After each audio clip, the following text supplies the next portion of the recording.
Hello hello മക്കളെ, ഇന്ന് നമ്മൾ പഠിക്കാൻ പോകുന്നത് 3-ാം ക്ലാസ്സിലെ മലയാളം കഥ കസ്തൂരി എന്ന പാഠഭാഗമാണ്. ടീച്ചർ ഒരു നാടോടിക്കഥ പറഞ്ഞു തരും. അതായത് പറഞ്ഞത് കേട്ടല്ലോ എന്നാണ് നിങ്ങളോട് ചോദിച്ചിട്ടുള്ളത്. അപ്പോൾ നമുക്കൊരു നാടോടിക്കഥ ഇവിടെ പറഞ്ഞാലോ? എല്ലാവർക്കും അറിയുന്നതാണ്, കുറുക്കന് മുന്തിരിക്ക് വേണ്ടി ആഗ്രഹിച്ച് നടന്നപ്പോൾ മുന്തിരി കിട്ടാതായത് അല്ലേ? നമുക്കൊന്ന് നോക്കാം. എന്താണ് ഈ കഥയുടെ പേര്? പുളിക്കുന്ന മുന്തിരി. കൗശലൻ കുറുക്കൻ ഒരിക്കൽ കാട്ടിലൂടെ ഇര തേടി നടക്കുകയായിരുന്നു. കത്തിക്കാളുന്ന വെയിൽ, പൊരിഞ്ഞ വിശപ്പ്, വല്ലാത്ത ദാഹം. ഇത്ര നേരം അലഞ്ഞു തിരിഞ്ഞിട്ടും ഒരു കാട്ടുകോഴിയെയോ കാട്ടുമാക്കാനെയോ കടിച്ചു കീറാൻ കിട്ടിയില്ലല്ലോ. വല്ലാത്തൊരു ദിവസം തന്നെ. സ്വയം ആവലാതി പറഞ്ഞുകൊണ്ട് കൗശലൻ കുറുക്കൻ പിന്നെയും യാത്ര തുടർന്നു. പെട്ടെന്നാണ് ഒരു കാട്ടുമുയൽ അവൻ്റെ മുന്നിൽ വന്നു ചാടിയത്. ഹയ്യടാ, കോളടിച്ചു കുറുക്കൻ വിചാരിച്ചു. പക്ഷെ എന്തു ചെയ്യും? കണ്ണടച്ച് തുറക്കും മുമ്പേ ആ പാവം മുയലച്ഛൻ ജീവനും കൊണ്ട് കടന്നു കളഞ്ഞു. അതോടെ കൗശലൻ കുറുക്കൻ കുറെ കൂടി നിരാശനായി. ഇതിനിടയിൽ അവൻ നടന്ന് വലഞ്ഞ് ഒരു മുന്തിരിത്തോട്ടത്തിലെത്തി. ഇളങ്കാറ്റിൽ തൂങ്ങിയാടുന്ന മുന്തിരിക്കുലകൾ കണ്ട് കൗശലന്റെ വായിൽ വെള്ളം നിറഞ്ഞു. ഹായ്, താനൊരു വലിയ ഭാഗ്യവാൻ തന്നെ. അല്പം വൈകിയാണെങ്കിലും മൂക്കും മുട്ടേ മധുരമുന്തിരി തിന്ന് ദാഹവും വിശപ്പും മാറ്റാമല്ലോ. കുറുക്കന് സന്തോഷമായി. കൊതി കണ്ടു തുള്ളിയ കൗശലൻ സകല ശക്തിയുമെടുത്ത് മേലോട്ട് കുതിച്ചു ചാടി. പക്ഷേ എന്തു ഫലം? മുതുകും കുത്തി താഴെ വീണു. പലവട്ടം ചാടിയിട്ടും പലവട്ടം വീണിട്ടും പലവട്ടം കേണിട്ടും കൗശലന് മുന്തിരിക്കുലയിൽ ഒന്ന് തൊടാൻ പോലും കഴിഞ്ഞില്ല.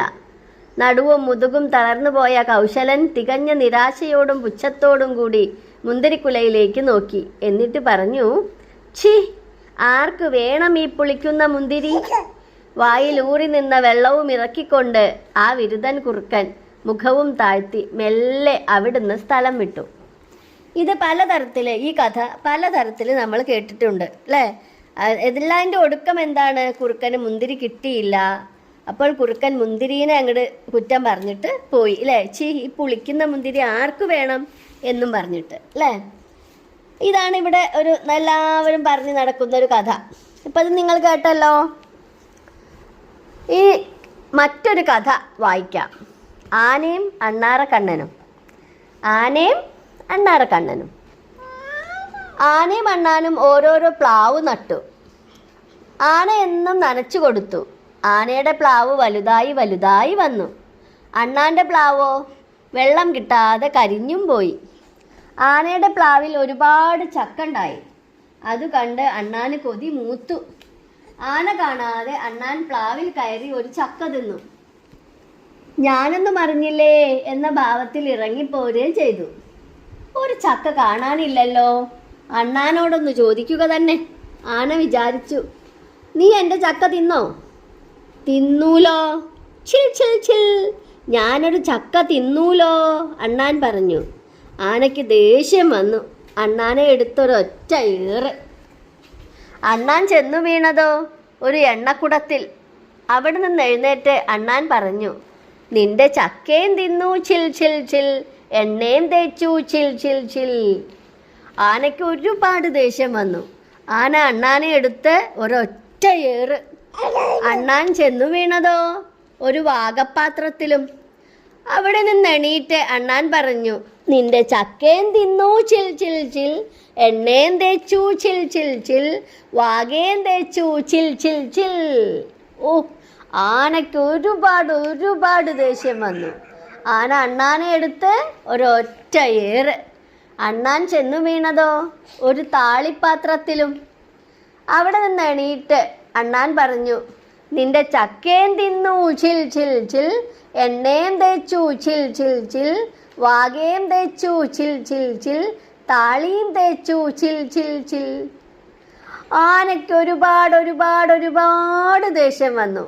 ആന അണ്ണാനെ എടുത്ത് ഒരൊറ്റ ഏറ്. അണ്ണാൻ ചെന്നു വീണതോ ഒരു കുളത്തിലും. അവിടെ നിന്ന് എണീറ്റ് അണ്ണാൻ പറഞ്ഞു, നിന്റെ ചക്കേം തിന്നു ചിൽ ചിൽ ചിൽ, എണ്ണേം തേച്ചു ചിൽ ചിൽ ചിൽ, വാകേം തേച്ചു ചിൽ ചിൽ ചിൽ, താളിയും തേച്ചു ചിൽ ചിൽ ചിൽ, കുളിക്കുകയും ചെയ്തു ചിൽ ചിൽ ചിൽ. ആനയ്ക്ക് ഒരുപാട് ദേഷ്യം വന്നു. ആന അണ്ണാനെ എടുത്ത ഒരൊറ്റ ഏറ്. അണ്ണാൻ ചെന്ന് വീണതോ ആനയുടെ പ്ലാക്കൊമ്പിലും. അവിടെ ഇരുന്ന് വാലാട്ടി താളം പിടിച്ച് അണ്ണാൻ പറഞ്ഞു, നിന്റെ ചക്കേം തിന്നു ചിൽ ചിൽ ചിൽ, എണ്ണേം തേച്ചു ചിൽ ചിൽ ചിൽ, വാകേം തേച്ചു ചിൽ ചിൽ ചിൽ, താളിയും തേച്ചു ചിൽ ചിൽ ചിൽ, കുളിക്കുകയും ചെയ്തു ചിൽ ചിൽ ചിൽ, പ്ലാവിൻ കൊമ്പിലെത്തി ചിൽ ചിൽ ചിൽ. ഇനിയിപ്പോൾ ഈ അണ്ണാൻ എന്താ ചെയ്യുക? ആന ദേഷ്യത്തിൽ ചോദിക്കുകയാണ്, ഇനിയിപ്പോൾ ഈ അണ്ണാനെ എന്താ ചെയ്യുക? എന്ത് ചെയ്താലും അണ്ണാനത് ഗുണമായിട്ടാണ് കാണുന്നത് അല്ലേ? ഇതിൽ വാകയും തേച്ചു എന്നുള്ളത് മാത്രം നിങ്ങൾക്ക് അങ്ങോട്ട് മനസ്സിലായിട്ടുണ്ടാവില്ല അല്ലേ? വാക എന്ന് പറഞ്ഞാൽ കുളിക്കുമ്പോൾ തേക്കുന്ന ഒരു പൊടിയാണ്, സോപ്പൊക്കെ തേക്കുന്നതിന് പകരം. ആ വാക തേച്ച് താളിയും തേച്ച് അതങ്ങോട്ട് എഴുകി കളഞ്ഞാൽ നല്ല വൃത്തിയായി. പണ്ടൊക്കെ ആളുകൾ വാക തേച്ചിരുന്നു, വാകപ്പൊടി. ഓക്കെ, ഈ കഥ നിങ്ങൾക്കിഷ്ടമായോ? ടീച്ചർ പറഞ്ഞു കേൾപ്പിച്ച മറ്റു നാടോടി കഥകളോ? എന്തുകൊണ്ടാണ് നിങ്ങൾക്ക് ഇതൊക്കെ ഇഷ്ടമായത്? നിങ്ങൾക്കൊക്കെ ഇഷ്ടമായിട്ടുണ്ടാവുമെന്ന് ടീച്ചർക്ക് അറിയാം. എന്തുകൊണ്ടാണ് നിങ്ങൾക്ക് ഇഷ്ടമായത്? ഇത്തരം കഥകളിൽ നിങ്ങളെ രസിപ്പിക്കുന്ന കാര്യങ്ങൾ എന്തൊക്കെയാണ്? നിങ്ങൾക്കിപ്പോൾ ഈ ആനയുടെയും അണ്ണാർക്കണ്ണൻ്റെയും കഥയിൽ ഏറ്റവും ഇഷ്ടമായത് ആനയാണോ അണ്ണാർക്കണ്ണനെയാണോ? അണ്ണാർക്കണ്ണനെയാണ് അല്ലേ? അണ്ണാർക്കണ്ണൻ ഒരു ചക്ക ചോദിക്കാതെയും പറയാതെയും എടുത്ത് തിന്നു. അത് തെറ്റാണ്. എന്നാലും നിങ്ങൾക്കൊക്കെ അണ്ണാർക്കണ്ണൻ്റെ കുസൃതിയും വർത്തമാനവും ഇഷ്ടമായിട്ടുണ്ടാവും അല്ലേ? അതുപോലെ നമ്മളെ രസിപ്പിക്കുന്നതാണ് ഈ കഥകളൊക്കെ. അതുകൊണ്ടാണ് നിങ്ങൾക്ക് ഇഷ്ടമായത് എന്ന് കരുതുന്നു അല്ലേ? നമ്മളെ രസിപ്പിക്കുന്നതും ചിന്തിപ്പിക്കുന്നതുമാണ് കഥകൾ.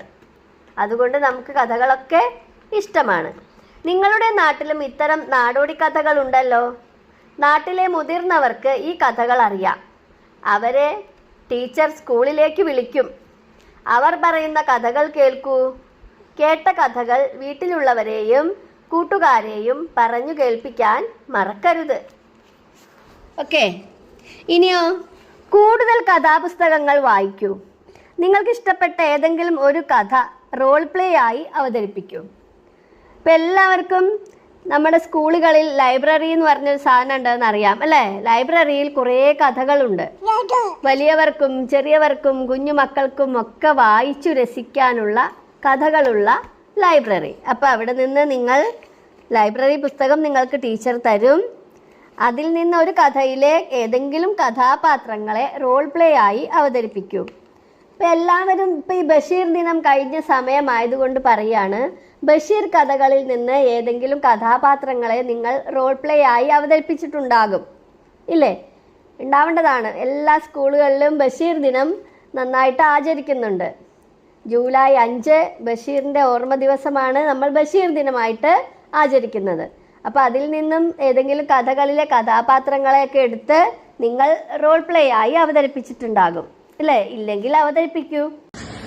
ആ പൂ നീ എന്ത് ചെയ്തു? ഏത് പൂ? ഞാൻ തന്ന ആ രക്തം കളറിലെ നക്ഷത്രം പോലെയുള്ള ആ പൂ. ഓ, അതോ? ആ, അത് തന്നെ. തിടുക്കപ്പെട്ട് അന്വേഷിക്കുന്നത് എന്തിന്? ഒന്നുമില്ല, ചവിട്ടി അടിച്ച് കളഞ്ഞോന്നറിയാം. അങ്ങനെ ചെയ്തെങ്കിൽ തന്നെ എന്താ? ഒന്നുമില്ല, അതെന്റെ ഹൃദയമായിരുന്നു. നിങ്ങൾ കേട്ടതോ വായിച്ചതോ ആയ കഥ പാവനാടകമായി അവതരിപ്പിക്കൂ. ടീച്ചറുടെ സഹായത്തോടെ പാവകൾ നിർമ്മിക്കാം. ഇതൊക്കെ നിങ്ങൾക്ക് ക്ലാസ്സിൽ ചെയ്യാൻ പറ്റുന്ന കാര്യങ്ങളാണ്. അപ്പോൾ ഒക്കെ ടീച്ചറുടെ സഹായത്തോടെ നിങ്ങൾ ചെയ്യണം. ഇനി ഇതിൽ ഒളിച്ചുകളി എന്ന ഒരു ഭാഗമുണ്ട്. ഒളിച്ചുകളി ഒളിപ്പിക്കാനും ഒളിപ്പിച്ചു വെച്ചത് കണ്ടെത്താനും എല്ലാവർക്കും ഇഷ്ടമാണ്. കവിതയിലും ചില ഒളിപ്പിച്ചു വെക്കലുണ്ട്. അത് കണ്ടെത്തൽ രസകരമാണ്. ഈ കവിത ആരെക്കുറിച്ചാണ് ഈ കവിത എന്നാണ് നിങ്ങൾ കണ്ടെത്തണം. ഇതിൽ ഒരാളെ ഒളിപ്പിച്ചു വെച്ചിട്ടുണ്ട്. അപ്പോൾ ഈ കഥ ആരെക്കുറിച്ചാണ് എന്ന് കവിത വായിച്ച് കണ്ടുപിടിക്കണം. കവിത വായിച്ച് കണ്ടുപിടിക്കാം. തളിർത്തുലഞ്ഞു നിന്നിടും തരുക്കൾ തൻ്റെ ശാഖയിൽ കൊളുത്തി നീണ്ട നൂലുരശ്മി പോലെ 4 ഭാഗവും കുളത്തിനുള്ളു കാണുമർക്ക ബിംബമൊത്തു കാറ്റിലി വെളുത്ത കണ്ണി വച്ചെഴും വിചിത്ര രൂപനാരിവൻ. മഹാകവി കുമാരനാശാന്റെ പുഷ്പവാടി എന്ന കൃതിയിലുള്ളതാണ് ഈ കവിത. മഹാകാവ്യങ്ങളൊന്നും എഴുതാതെ മഹാകവിയായ ആളാണ് കുമാരനാശാൻ. അപ്പോൾ ഈ കവിതയിൽ ഒളിപ്പിച്ചു വെച്ചിരിക്കുന്നത് ആരെയാണ്? ചിലന്തി. ഈ കവിത വായിച്ചപ്പോൾ ഇതാരെക്കുറിച്ചാണെന്ന് നമുക്ക് മനസ്സിലാക്കാൻ എന്തൊക്കെ സൂചനകളാണ് നമ്മൾ കണ്ടെത്തിയത്? നീണ്ട നൂല് രശ്മി പോലെ 4 ഭാഗവുമുണ്ട്. നീണ്ട നൂലുകൾ ഇങ്ങനെ 4 ഭാഗത്തേക്കും മരത്തിൽ നിന്ന് കൊളുത്തിയിട്ടുണ്ട്. അതുപോലെ തന്നെ അതിൻ്റെ നടുവിലായിട്ട് വിചിത്രമായ ഒരു രൂപമാണ് ഉള്ളത്. വെളുത്ത കണ്ണി വച്ചെഴും വിചിത്ര രൂപനാരിവൻ. വെളുത്ത നൂലുകൊണ്ടാണ് ഇത് ഉണ്ടാക്കി. ഇതിൽ വല വിരിച്ചിരിക്കുന്ന 8കാലിയെയാണ് നമ്മൾ കാണുന്നത്. ചിലന്തി 8കാലി. അപ്പം നമുക്കതിന്ന് മനസ്സിലാക്കാൻ കഴിയുന്നത് ഇത് 8കാലിയാണ് എന്നാണ്. തരുക്കൾ എന്ന് പറഞ്ഞാൽ മരങ്ങൾ, രശ്മി പറഞ്ഞാൽ കിരണം, അർക്കൻ എന്ന് പറഞ്ഞാൽ സൂര്യൻ. അങ്ങനെ കുറച്ച് പുതിയ വാക്കുകളുണ്ട്. അത് കവിതയിൽ ഇവിടെ തന്നെ കൊടുത്തിട്ടുണ്ട്. തളിർത്ത്, ശാഖ, ബിംബം, ഉലഞ്ഞ്, രശ്മി, തരുക്കൾ, അർക്കൻ. തളിർത്ത് എന്ന് പറഞ്ഞാൽ പുതിയ ഇലകൾ ഉണ്ടാവുന്നത്. ശാഖ എന്ന് പറഞ്ഞാൽ കൊമ്പ്. ബിംബം പ്രതിരൂപം. ബിംബം എന്ന് പറഞ്ഞാൽ രൂപം. ഉലഞ്ഞ് ആടുക എന്നാണ്. രശ്മി എന്ന് പറഞ്ഞാൽ സൂര്യൻ്റെ രശ്മി, കിരണം. തരുക്കൾ എന്ന് പറഞ്ഞാൽ മരങ്ങൾ. അർക്കൻ സൂര്യൻ. വിചിത്രരൂപൻ. വിചിത്രരൂപൻ എന്ന് പറഞ്ഞാൽ ഒരു വിചിത്രമായ രൂപമുള്ളത്, സാധാരണ രൂപമുള്ളതല്ല. ഓക്കെ. അപ്പോൾ നമുക്ക് ഈ കവിതയ്ക്ക് എന്തു പേരാണ് കൊടുക്കുക? വേറൊരു പേര് കൊടുക്കുകയാണെങ്കിൽ ചിലന്തി, 8കാലി, വല കെട്ടുന്നവൻ, ഇങ്ങനെയൊക്കെയുള്ള പേരുകൾ ഇതിന് കൊടുക്കാം. സ്വന്തമായി വല വിരിച്ച് ഇരയെ പിടിക്കുന്ന നട്ടെല്ലില്ലാത്ത ഒരു ചെറുജീവിയാണ് ഈ ചിലന്തി. ചിലന്തി ഒരു പ്രാണി അല്ല, ഒരു ജീവിയാണ് കേട്ടോ, ഒരു ചെറുജീവി. ചിലന്തിക്ക് നമ്മൾ 8കാലി എന്നും പറയാറുണ്ട്.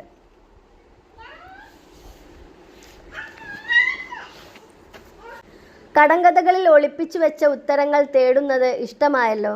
അപ്പോൾ ഇതൊരു കടങ്കവിതയാണ്. കടങ്കവിതയിലെ ഉത്തരമാണ് നമ്മൾ കണ്ടുപിടിച്ചത്. അത് ചിലന്തിയാണ്. അപ്പോൾ നിങ്ങൾക്ക് കടങ്കഥകളിൽ ഒളിപ്പിച്ചു വെച്ച ഉത്തരങ്ങൾ തേടുന്നത് ഇഷ്ടമായി അല്ലേ? പാട്ടായും പറച്ചിലായും കഥകളുണ്ട്, കടങ്കഥയുണ്ട്. അപ്പോൾ പാട്ടാണ് നമ്മളിപ്പോൾ കേട്ടത്, കടങ്കവിത അല്ലേ? ഇനിയും ഒരു കവിത തന്നെയാണ്. ഇതൊന്ന് വായിച്ചു നോക്കാം. മാനത്തെ കാഴ്ചകൾ. നീലക്കായലിൽ ഇളകും തിരയിൽ നീരില്ല നിലയില്ല, നീരുചേരാ കായലേതെന്നിത്തിരിപ്പൂവേ ഇത്തിരിപ്പൂവേ. തീരമില്ല കായലകലെ കാണുമാകാശം കാണുമാകാശം.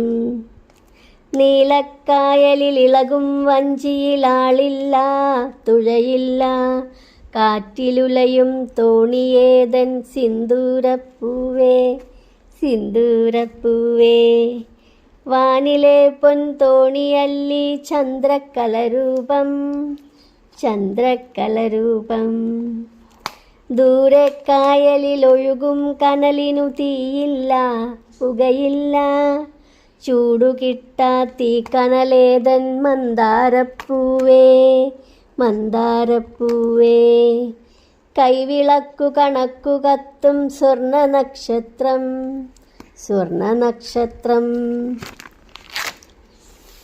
പ്രഭാവർമ്മ എഴുതിയതാണ് മാനത്തെ കാഴ്ചകൾ എന്ന ഈ കവിത. കടങ്കവിതാ രീതിയിലുള്ള ഒരു കവിതയാണ് മാനത്തെ കാഴ്ചകൾ. ഈ കവിതയിൽ ചോദ്യവും ഉത്തരവുമുണ്ട്. കൂട്ടുകാർ ഈ കവിത താളമിട്ടു പാടണം. തീരം കാണാത്ത കായലായിട്ടാണല്ലോ ആകാശത്തെ കവി പറയുന്നത്. കായലിനും ആകാശത്തിനും തമ്മിൽ ചേർച്ചയുണ്ടോ? എന്തു തോന്നുന്നു? കായൽ നീല നിറത്തിൽ കര കാണാത്ത വിധം പരന്നു കിടക്കുകയാണ്. ആകാശവും ഇതുപോലെ നീല നിറത്തിൽ അനന്തമായി പരന്നു കിടക്കുന്നു. അപ്പോൾ ചേർച്ചയുണ്ട് അല്ലേ? ചന്ദ്രക്കല ആകാശത്തിലെ തോണിയാണ് എന്ന് പറയാൻ എന്തായിരിക്കും കാരണം? നീലക്കായൽ പോലെ പരന്നു കിടക്കുന്ന നീലാകാശത്തുകൂടി അമ്പിളിക്കല നീങ്ങുന്നത് കണ്ടിട്ടാണ് ആകാശത്തിലെ തോണിയാണ് എന്ന് പറയുന്നത്. അമ്പിളിക്കലയ്ക്ക് തോണിയുടെ ആകൃതിയല്ലേ ഉള്ളത്? തോണിയുടെ ആകൃതിയാണ്. മാനത്ത് തീയും പുകയും ചൂടുമില്ലാത്ത തീക്കനലുണ്ടത്രേ. മാനത്ത് തീയും പുകയും ചൂടുമില്ലാത്ത തീക്കനലുണ്ടത്രേ. അതാണ് നക്ഷത്രം. നക്ഷത്രം എന്ന് ഉത്തരം കിട്ടുന്ന മറ്റൊരു കടങ്കഥ പറയാമോ? നമ്മളെല്ലാവരും എപ്പോഴും പറയുന്നതാണ് ആനകേറാമല ആടുകേറാമല 1000 കാന്താരി പൂത്തിറങ്ങി. ആകാശത്ത് നക്ഷത്രങ്ങൾ അല്ലേ? വേറൊന്ന് പറയാം. ചെത്തിത്തേച്ച ചുമരിന്മേൽ വിരിഞ്ഞു വരുന്ന പൂക്കൾ, അതും നക്ഷത്രങ്ങളാണ്. കാവലില്ലാത്ത കൊട്ടാരത്തിൽ കണക്കില്ലാത്ത മുത്തുക്കൾ, അതും നക്ഷത്രങ്ങളാണ്. ആകാശത്ത് കാണുന്ന നക്ഷത്രങ്ങൾ.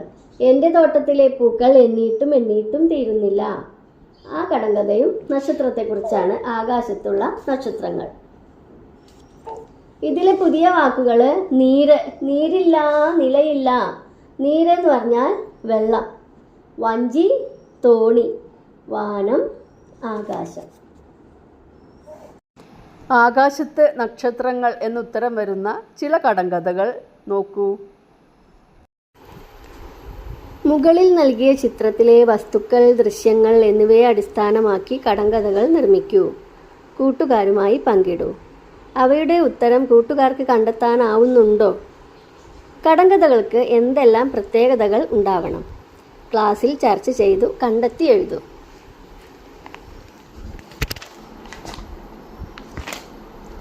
അപ്പോൾ എന്തെല്ലാം ചിത്രങ്ങളാണ് ഇവിടെ തന്നിട്ടുള്ളത്? നമുക്ക് കുറച്ചെണ്ണത്തിൻ്റെ നോക്കാം. ഓട്ടോറിക്ഷ, മൂളും വണ്ടി, മുച്ചക്ര വണ്ടി. തെങ്ങ്, കാലുകൊണ്ട് വെള്ളം കുടിച്ച് തല കൊണ്ട് മുട്ടയിട്ടു. നല്ല രസമില്ലേ കടങ്കഥ കേൾക്കാൻ? കാലുകൊണ്ട് വെള്ളം കുടിച്ച് തല കൊണ്ട് മുട്ടയിട്ടു. തീവണ്ടി, മണിയടിച്ചാൽ മലമ്പാമ്പ് ഓടും. പാലം, പുഴയ്ക്കുമീതെ മുതുകു വളച്ച് വണ്ടികൾക്കായി വഴി തുറക്കും. അക്കരെ ഇക്കരെ ബന്ധിപ്പിക്കും, അനങ്ങാതെ നിൽക്കും കൂട്ടുകാരൻ. ഇനി ക്ലോക്ക് ടവർ ഉണ്ട് അവിടെ അല്ലേ? ഉയരത്തിൽ നിൽക്കും കൊട്ടാരം. മുഖം നിറയെ അക്കങ്ങൾ. ഉറക്കമില്ലാതോടും മുള്ളുകൾ. സമയം നോക്കും ഇവൻ ആര്? ഇപ്പം നല്ല രസം തോന്നുന്നുണ്ടല്ലേ ഇതൊക്കെ കേൾക്കുമ്പോൾ? ഇനി കടങ്കഥകൾക്ക് എന്തെല്ലാം പ്രത്യേകതകൾ ഉണ്ടാവണം എന്നാണ് ചോദിച്ചത്. ചെറിയ ചോദ്യങ്ങളായിരിക്കണം. ചെറിയ ചോദ്യങ്ങൾ ആയിരിക്കും. താളമുണ്ടായിരിക്കണം. അതിനൊരു താളം വേണം. അക്ഷരങ്ങൾ ആവർത്തിച്ചിട്ടോ വാക്കുകൾ ആവർത്തിച്ചിട്ടോ ഒക്കെ ഒരു താളം. ഗൂഢമായ അർത്ഥമുണ്ടായിരിക്കും. അത് നേരിട്ട് പറയുന്ന അർത്ഥമാവില്ല, അതിൻ്റെ ഉള്ളിലൊരർത്ഥം ഉണ്ടായിരിക്കും. ഉത്തരം ഒളിപ്പിച്ചു വെച്ച് പറയുന്ന ചോദ്യങ്ങളായിരിക്കും. സൂചനകൾ വെച്ച് ആലോചിച്ചാൽ ഉത്തരം കിട്ടണം. ഇതൊക്കെയാണ് കടങ്കഥകൾക്കുള്ള പ്രത്യേകതകൾ. ചില കടങ്കഥകൾ നോക്കൂ, അവയുടെ ഉത്തരങ്ങളും. അകത്തറുത്താൽ പുറത്തറിയും. അതേപോലെയുള്ള സാധാരണ നമ്മൾ കുട്ടികൾ അങ്ങോട്ടും ഇങ്ങോട്ടും ചോദിച്ച് കടങ്കഥ പയറ്റ് നടത്തുന്ന കടങ്കഥകൾ, അവയുടെ ഉത്തരങ്ങളും കൊടുത്തിട്ടുണ്ട്. ഓക്കെ. അപ്പോൾ എല്ലാവർക്കും നമ്മുടെ വീഡിയോ ഇഷ്ടമായി എന്ന് വിചാരിക്കുന്നു. ഇഷ്ടപ്പെട്ടാൽ ലൈക്ക് ചെയ്യുക, നിങ്ങളുടെ ഫ്രണ്ട്സിന് ഷെയർ ചെയ്യുക. അതേപോലെ തന്നെ 3ാം ക്ലാസ്സിലെ ഇംഗ്ലീഷ് നമ്മുടെ യൂണിറ്റ് 1 ടെൻഡർ ടച്ചിലെ എല്ലാ ആക്ടിവിറ്റീസും നമ്മളിവിടെ കൊടുത്തിട്ടുണ്ട്. ചങ്ങായി vlog, class 3 English, unit 1 all activities നിങ്ങൾ അടിച്ചു കൊടുത്താൽ എല്ലാം കിട്ടും. Okay, thank you.